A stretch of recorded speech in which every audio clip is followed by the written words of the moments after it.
প্রবাদ আছে, মাছে ভাতে বাঙালি। বাংলাদেশের মানুষের প্রধান খাদ্যের মধ্যে ভাতের সাথে রয়েছে মাছ। এখন ভরা বর্ষাকাল। এই বর্ষাকালে মাছ ধরার উপযুক্ত সময়।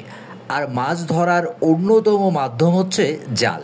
জাল নিয়ে গাইবান্ধার গোবিন্দগঞ্জ উপজেলার গোলাপবাগ ঘাটে বসেছে দোকানিরা। জাল বিক্রেতারা নিত্য নতুন ডিজাইনের জাল নিয়ে এসেছে। আজ রবিবার গোবিন্দগঞ্জের গোলাপবাগ হাটে গিয়ে দেখা যায় জাল বিক্রেতাদের জালের পসরা নিয়ে সাজিয়ে বসে আছে। বিক্রি হচ্ছে তাদের ভালো। এবং গোবিন্দগঞ্জের গোলাপবাগ বাজারে জালপট্টিতে যেমন রয়েছে বিদেশি জাল, তেমন রয়েছে দেশীয় হাতে তৈরি জাল। এবং ক্রেতা বিক্রেতায় মুখরিত হয়ে আছে এই জালপট্টি। বছরের এই সময়টাতে প্রচুর পরিমাণ জাল বিক্রি হয় এবং জাল হচ্ছে মাছ ধরার অন্যতম প্রধান উপাদান। এবং জাল দিয়ে দ্রুত মাছ ধরা যায়, প্রচুর পরিমাণে মাছ ধরা যায়।